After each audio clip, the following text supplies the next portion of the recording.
Today on Investigate TV Plus Weekend, for generations, beauty standards push black women toward chemical hair straighteners. Oh God, in the beginning it was awful. My scalp would burn and had little miniature sores. I thought that was just part of the process. Now researchers say the health impacts are harder to ignore, and it's not just the clients who experience it. Stylists say they've been breathing these chemicals in, shift after shift, with little to no warning. So said, hey, this is gonna make it beautiful. They didn't tell us it was gonna definitely hurt us at the end. Investigate TV Plus Weekend starts right now. Hello and welcome to Investigate TV Plus Weekend. I'm Lee Zurich. Popular hair straightening and smoothing products may contain chemicals known to cause cancer and other health issues. Our team found years of research and complaints showing potential issues with products marketed to people with curly and textured hair, products still on the market. Our Carice Jackman breaks down the chemicals and looks at the health concerns experts say disproportionately affect African American women.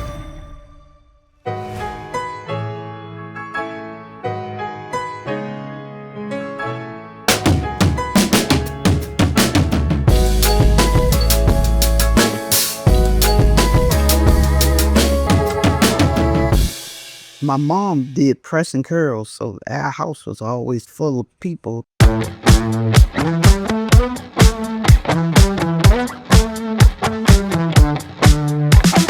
Going to the hair salon is great. You walk in, you got your beauty chairs, you got your hairstylist, you got your sitting areas. Each salon has their own atmosphere. It was a communal gathering, and you had to wait a long time. That part I hated. Okay, I didn't like that. But it's a cost for beauty. That's what they used to say. So you just waited.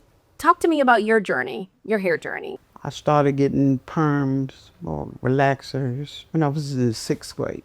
If you let me tell it, I would get a perm every week because it had to be smooth, and I don't have that kind of hair. So as soon as it started curling up, keep us some right here. Old ads show for black women, straight hair was a social beauty standard. Afro-sheen made for all the ways we style. My hair's so soft, silky, and free. I want something just for me. Start with permanent cream relaxer, Which meant getting chemical treatments called relaxers, sometimes called perms in the black community. I'm 68, so natural hair was considered to be naughty hair. It was a standard of beauty, imposed standard of beauty. Like your hair wasn't good enough. What made you stop? My hair started getting thin in the top. Medical issues too. What was the experience like whenever you would get your perms? Oh God, in the beginning it was awful. My scalp would burn and had little miniature sores. I thought that was just part of the process. How long did it take before you started feeling that burn? 10 minutes.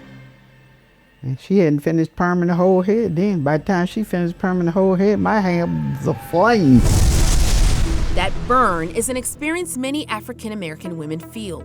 Our national investigative team requested and obtained Food and Drug Administration documents showing hundreds of complaints. Our findings from coast to coast in the last 2 decades. Hundreds of people have reported concerning and horrific outcomes they believe were tied to chemical hair straighteners. We saw complaints of bald spots, hair loss, blistering, scars, even hospitalizations after applying to the entire head, chemical burns, and cancer diagnosis. The main chemical in question in many of these products is formaldehyde, which the FDA reports has been linked to eye problems, respiratory issues, and even certain types of cancer like ovarian. When you hear that, what do you think? I had wild in my mind. Who knew? Then after you think about it, got a whole lot to do with cancer going in your system. It's in your head. So it made sense. It made sense. Formaldehyde is one of the active ingredients that makes that product work and that makes your hair so shiny and slick and straight and stay that way for months at a time. The FDA says formaldehyde and two related ingredients, formalin and methylene glycol, are some of the chemicals consumers should look for on labels. When the liquid form of formaldehyde, sometimes marketed as methylene glycol, is in these products and gets heated up, it can release a significant amount of formaldehyde gas. But there are other chemicals flagged by the government too. Our team analyzed around 100 products on popular online beauty supply websites and found more than a dozen listed products contain an ingredient identified by OSHA as one that can release formaldehyde when heated, like with flat ironing or blow drying. So we have been working on this issue for over a decade. For years, Melanie Benish with the Environmental Working Group, or EWG, has pushed the FDA to ban formaldehyde from being used by cosmetic companies. We got those reports related to formaldehyde. There were a lot of them, a lot of women who experienced health issues after getting these treatments or giving these treatments. Some women have gone to the courts to take action against companies who use formaldehyde in their chemical hair straightening products. Civil rights attorney Benjamin Crump represented several in a class action lawsuit that's still pending. These European standards of beauty that are injected on women of color, where they feel the need to try to get these hair relaxers to fit into corporate America, is detrimental to our health. They're so prevalent that they even sell them at gas stations. We want the FDA to act. Our team found many of the products mentioned in the hundreds of complaints remain on the shelves. But despite a national concern, the FDA has not banned the ingredients and as of now has missed its 5th deadline to propose a ban on formaldehyde products. Since 2024, we've reached out to the FDA for comment. A spokesperson told us that the proposed rule continues to remain a priority for the agency and that the FDA may adjust the publication dates of this and other proposed rules when appropriate. It went on to say that several factors may impact their ability to finalize a rule, including administration priorities, emerging public health issues, or other circumstances. We want these chemical hair relaxers to be taken off the shelves. As women wait for a change in regulation, many are ditching the relaxers altogether. But one thing I noticed, you're wearing your hair natural and you've got the continent on your shirt. Yes. So did that transition, did it help you get your sense of pride now? Oh, definitely. Always had a sense of pride, a sense of me, who I am. My mom used to say, one day you're gonna wake up and you're gonna get it. I know what you mean now. I know what you mean. According to the Environmental Working Group, around 80% of the more than 4,000 products marketed to Black women contain toxic chemicals. And never once did an inspector say, what we're breathing in is toxic. Not once. Coming up, it's not just what goes on your hair, it's what salon workers breathe in all day. And they say they were left to figure it out while complaints piled up.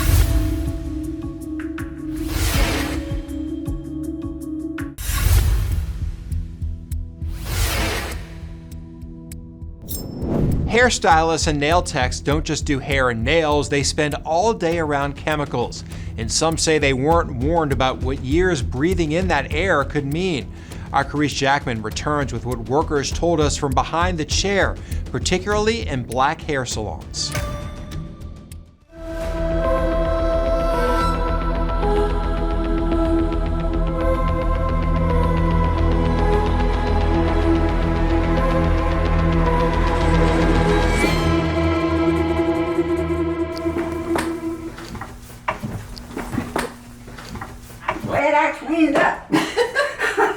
I like it more for the moisturizer because it keeps the hair from drying out more so than anything else, but it was a good product. I gotta have some color, gotta have color. I'm not ready for it. For 35 years, Georgie Golden knew the ins and outs of the salon.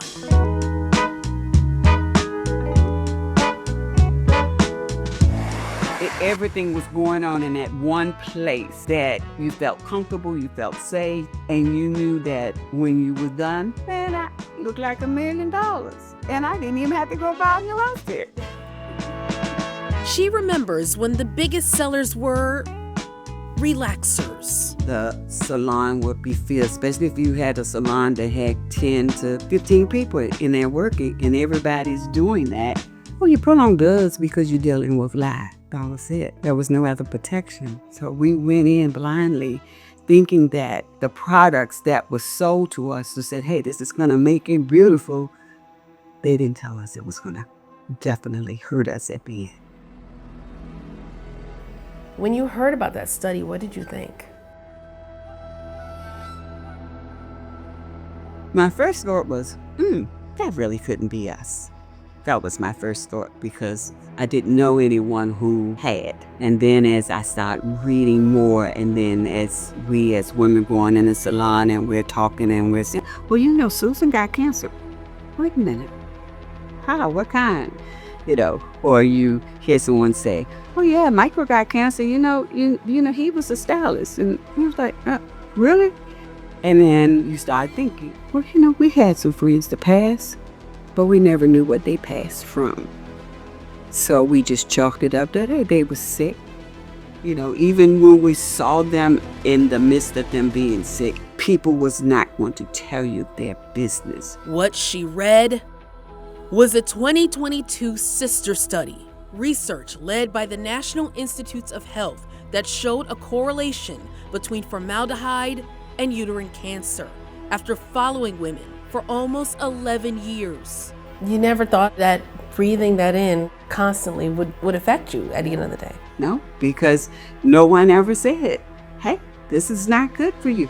Even though you know formaldehyde is used for embalming, you don't think about it. Georgie herself has had health problems over the years that she's wondered about. After developing polyps, she had a hysterectomy.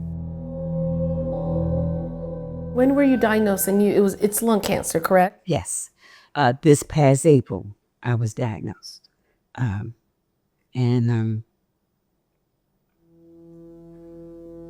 Lung cancer, which has been associated with some chemicals used in nail and hair salons.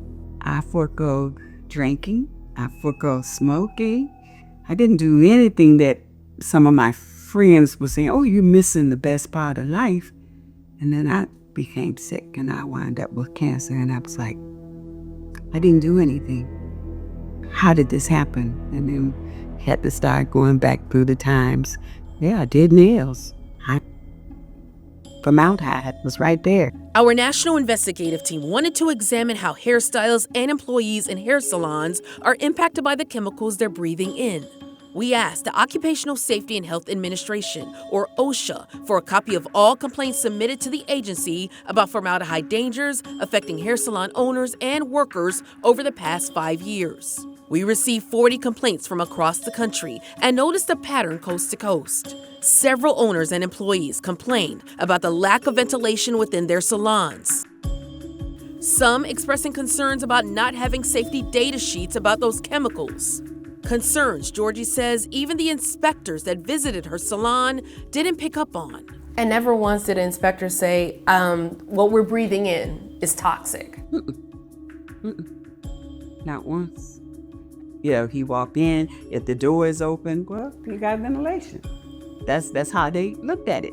One OSHA hazard alert showed and investigated a series of Brazilian blowout products, finding some were listed as formaldehyde-free. But on-site testing showed they indeed found formaldehyde in the air. These chemicals in these hair relaxers have proven to be dangerous. 80% of Black women are going to be diagnosed with fibroids. And I am a person who has survived uterine fibroids. I had a hysterectomy. It's the leading cause of hysterectomy. Congresswoman Shontel Brown and some other lawmakers are not only calling on the FDA to ban chemical hair products like formaldehyde, but are also pushing for additional legislation to study uterine cancer and other illnesses related to chemical hair straighteners. We want people to be able to beautify themselves without worrying about if this is going to give me any adverse health effects. We need to look at the chemicals. You know, sometimes just studying things is really the beginning and the basis for ultimately changing the law. On a state level, California, Washington, and Maryland have banned or restricted formaldehyde in cosmetics. And when you think about the United States of America, this should not be a partisan issue. We have women in every state, right? We make up 51%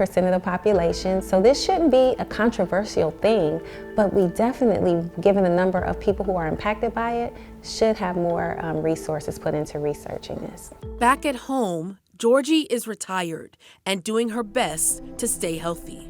I tell any woman, if you hear that whisper, if you wake up in the middle of the night and you say, God, what was that?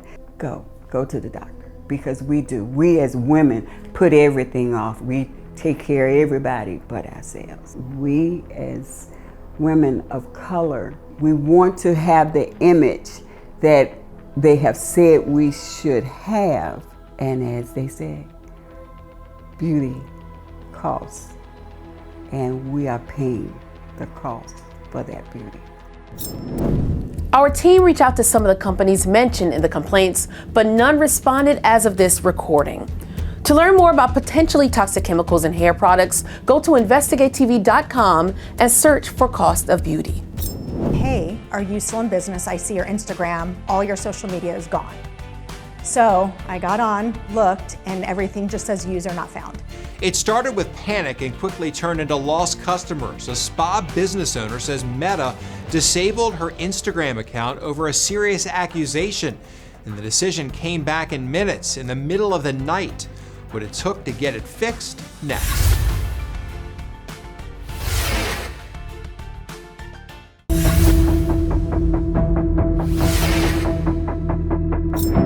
Imagine your business's social media pages getting shut down overnight after being flagged for something as serious as child sexual exploitation, and you're told it's permanent with virtually no way to appeal. It's happened to small businesses across the country. Reporter Susan Campbell in Arizona looked into one case and found how fast a business can disappear online and what it can take to get it restored. All right, you ready?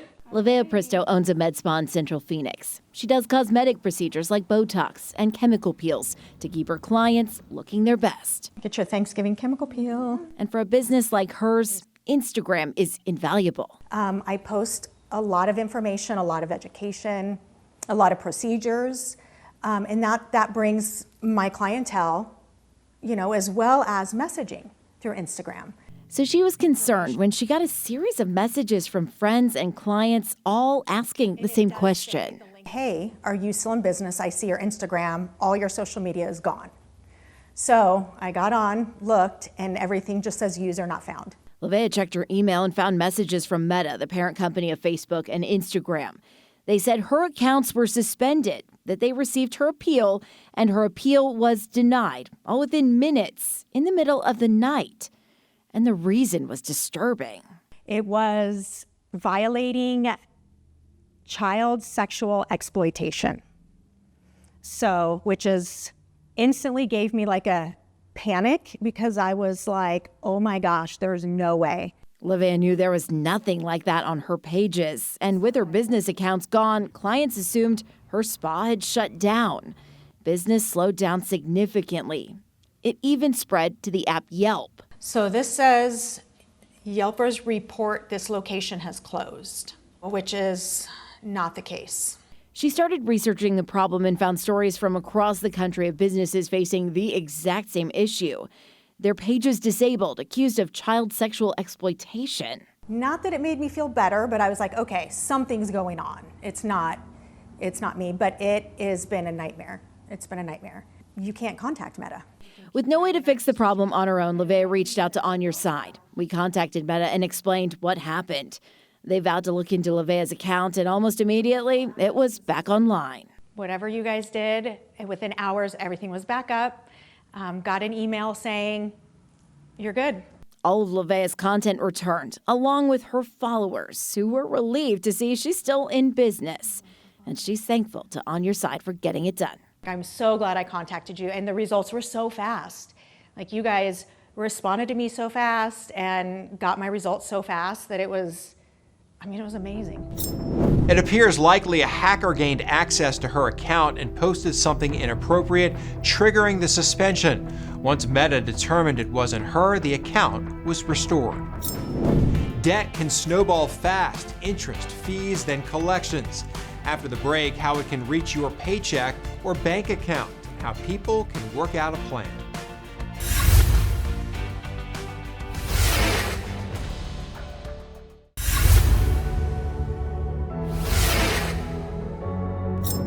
If you're starting to struggle to pay bills, especially credit cards, it can be tempting to stop opening the mail and hope it goes away. But experts say ignoring debt can trigger a chain reaction: fees and interest, collections, even a lawsuit, and it can hit your credit and your paycheck.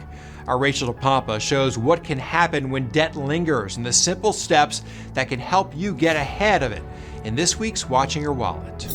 Letting debt pile up without addressing it is never a good idea.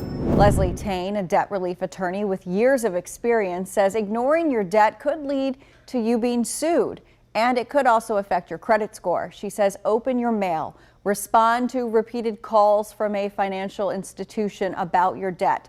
Don't just ignore it. Ignoring the debt definitely can compound the issues that you already have. So interest can still accumulate. It could be escalated, the debt, to a higher authority, meaning the debt collector could send it off to a legal department who could then prepare and file a lawsuit against you. If you already have a lawsuit filed against you and you ignore the debt, you could end up with what's called a default judgment. That could lead to your wages being garnished or your bank account being frozen. Tane says there's a lot of ways to resolve outstanding debt. You could work out a payment plan with the creditor. You might be able to eliminate and even avoid a lawsuit. You could also work with the debt collector so that they give you a little extra time to pay. Consider some creative plans, like a graduated payment schedule. That's where you've offered something in the lower end of meeting your budget. And in 6 to 12 months, when you think you'll have more funds, you're able to add to that. Whatever you work out with your creditor, get it in writing and create a definitive schedule. And that's it for us. Thanks for joining us here on Investigate TV Plus Weekend. Our in-depth coverage continues. You can get connected to Investigate TV Plus on all social media platforms.